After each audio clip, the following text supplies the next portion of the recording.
L'Église a perdu sa mission. Bien souvent, nous sommes englués dans toutes sortes de crédits et de dettes, sous prétexte de construire la maison du Seigneur. En fait, nous nous alourdissons en nous imposant des quêtes, parfois même des bingos, des brochettes, pour investir dans une maison de pierre qui, somme toute, restera sur la terre. Par contre, les vraies pierres, les pierres vivantes, c'est celles-là que nous devons choyer. Nous n'avons pas beaucoup de moyens pour les démunis, surtout pour nos frères et sœurs de l'Assemblée, de notre Église, de notre paroisse. Nous sommes assez limités et c'est normal parce que nous sommes empêtrés dans toutes sortes de crédits, dans toutes sortes de projets humains. L'Église vraiment a perdu sa mission. Regardez l'apôtre Paul. Quand il était en mission, en voyage, il collectait des fonds, mais c'était pour le voyage, pour la mission, pour aller évangéliser. Il logeait chez des gens. Évidemment, c'était le début des premières églises, mais il ne faut pas s'alourdir dans des crédits. Le banquier, l'histoire du banquier est une histoire bien révélatrice. Qui va payer toutes ces choses-là? Le mieux, c'est d'économiser si nous avons quelques voyages à faire, quelque chose à acheter ou quoi que ce soit. Nous devons payer au maximum comptant.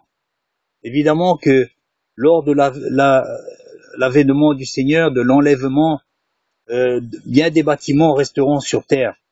Mais est-ce que ces bâtiments vaudront bien la dette que nous devons encore à ceux qu'on appelle les païens? Donc, quoi que l'on dise, nous avons des dettes envers ceux qu'on nomme païens et que l'on fustige souvent comme étant des perdus, des dépravés, des gens qui iront en enfer, des gens qui ne sont pas de l'Église. Et pourtant, c'est eux qui nous aident à construire nos bâtiments, nos églises, nos assemblées. Donc, reconsidérons nos voies. Telle voie paraît juste à un homme et son issue est fatale. Et son issue est la mort. Et son issue est la dette. Donc, qu'est-ce que nous dit les Écritures? Dégage-toi promptement de tout ce que tu dois. Promptement. Pourquoi faire des crédits à 10, 20, 30 ans et saigner l'Église, saigner les paroissiens avec des bingos, des ventes de tout genre pour pouvoir payer ses frais pendant de nombreuses années? L'Église soit saignée, alors que ces fonds doivent plutôt venir vers les paroissiens, vers les frères et sœurs qui sont dans le besoin, qui n'arrivent pas à payer les loyers, qui ont des difficultés à joindre les deux bouts pour avoir de la nourriture pour les enfants, mais il faut payer. Le frère qui a des réparations à faire dans la voiture, ben, il faut payer, il faut aider. Bon, c'est pas la banque, mais il faut aider. Il faut aider un maximum. Cet argent doit être constamment redistribué. C'est ainsi qu'on pourra se sentir bien, frères et sœurs. Franchement, quand on voit certaines assemblées, on peut se demander si vraiment on est frère, autre que par le nom. Un frère, vous savez, ça se mérite, ça se gagne, ça se construit, jour après jour, année après année. Les frères et les sœurs doivent être supportés. Les frères et les sœurs doivent être supportés, doivent être aidés, réconfortés, autrement que par des paroles, par des beaux discours, autrement aussi que par le superflu, par la récupération. Elles doivent être aidées concrètement. On ne doit pas leur dire « reviens dans un instant, reviens demain ». Chaque dimanche, on peut pourvoir aux besoins des frères et sœurs. On ne doit pas les laisser partir en leur disant « Alléluia, le Seigneur s'occupe de toi ». L'argent est là, est dispo. Ne te détourne pas de ton prochain, non seulement de ton frère et sœur, mais de ton prochain. Ne le renvoie pas à vide, donne-lui maintenant. Tu peux le faire. L'Église peut le faire. Jamais moi tout seul. Jamais le pasteur tout seul. L'Église peut le faire. Car l'Église, c'est une machine à recycler constamment l'argent.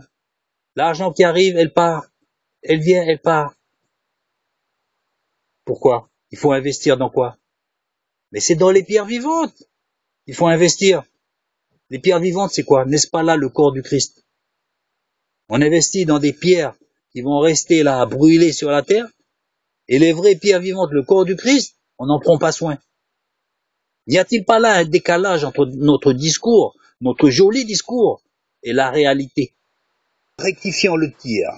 Nous sommes pas là pour creuser et placer des fondations dans la terre, mais plutôt de s'amasser des trésors dans le ciel, là où la teigne et la rouille ne peuvent venir. Je crois toujours à la Bible, là. Pourquoi?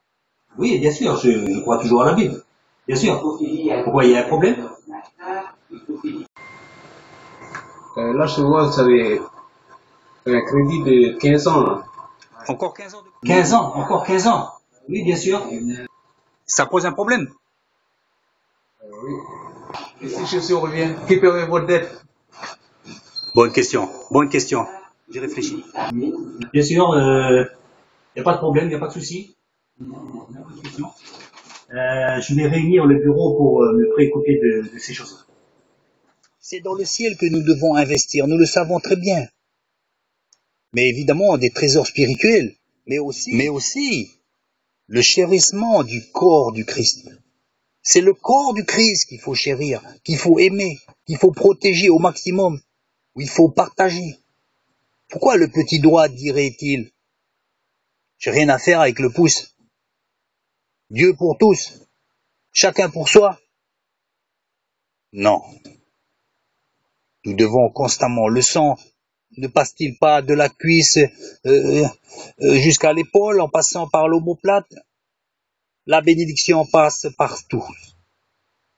Tout le monde reçoit le même sang. Tous les membres du corps reçoivent la même bénédiction. Aussi nous devons partager nos biens comme les premiers apôtres qui partageaient de sorte qu'il n'y avait pas de différence entre le riche ou le pauvre puisque tout le monde était logé à la même enseigne. Nous avons bien souvent perdu notre mission. La mission de l'Église n'est pas d'investir sur la terre, mais d'investir urgemment et maintenant dans les biens célestes.